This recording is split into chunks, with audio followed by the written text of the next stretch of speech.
गौतम बुद्ध के इस कहानी के पीछे जो तर्क है, अगर आप समझ गए तो आपका मन काबू में हो सकता है।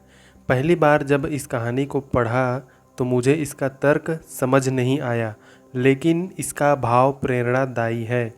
एक बार महात्मा बुद्ध किसी नगर से गुजर रहे थे। बुद्ध की नज़र एक कपड़े के व्यापारी पर पड़ी, जो दुखी और हताश दिखाई दे रहा था। बुद्ध चलकर उनके पास गए और पूछा कि तुम इतने उदास क्यों हो? अगर तुम मुझे अपनी परेशानियों का विषय बताओ तो मैं तुम्हारी कुछ मदद कर सकता हूँ।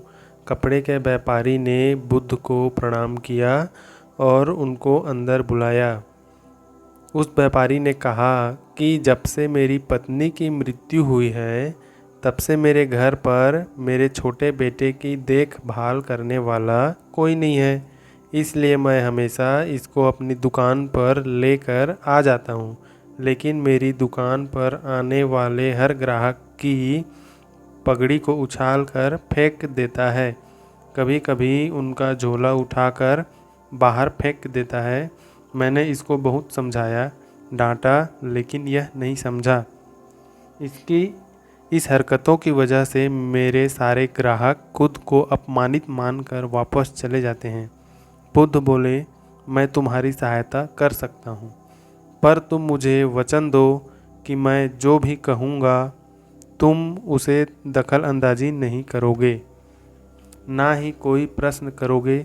व्यापारी बुद्ध को वचन दे देता है। अगले दिन बुद्ध एक पगड़ी पहनकर आए और एक ग्राहक की भांति आकर बैठ गए। व्यापारी का छोटा बेटा आया और बुद्ध की पगड़ी को उछाल दिया। महात्मा बुद्ध मुस्कुराए और कहा, बहुत अच्छा, जाओ उस पगड़ी को वापस लेकर आओ।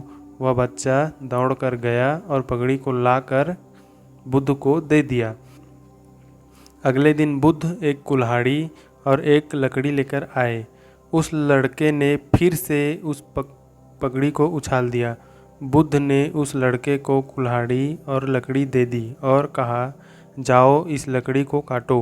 व्यापारी को थोड़ा सा डर लग रहा था कि कहीं उसके लड़के को चोट नहीं आ जाए, लेकिन उसको अपना वचन याद था। 7 दिन तक महात्मा बुद्ध कोई न कोई नया काम लेकर आते और उस लड़के से करवाते। शीघ्र ही वह लड़का भूल गया कि उसको किसी की पगड़ी उछालनी है। व्यापारी बहुत खुश हुआ और बुद्ध को धन्यवाद दिया। मुझे पता है कि इस कहानी का और मन को वश में करने का कोई विशेष संबंध नहीं है, लेकिन पहले आप इस तर्क को समझ लीजिए। अगर हम अपने मन को अपने हिसाब से काम नहीं करवाएंगे तो मन अपने हिसाब से काम करेगा। मन वश में हो सकता है यदि हम मन को अपने अनुसार चलाएं।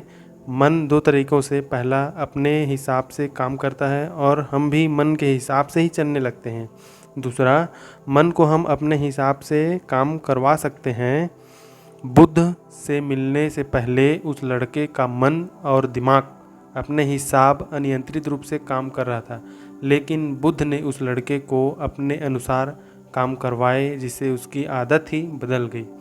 आप सभी का धन्यवाद वीडियो को पूरा देखने के लिए।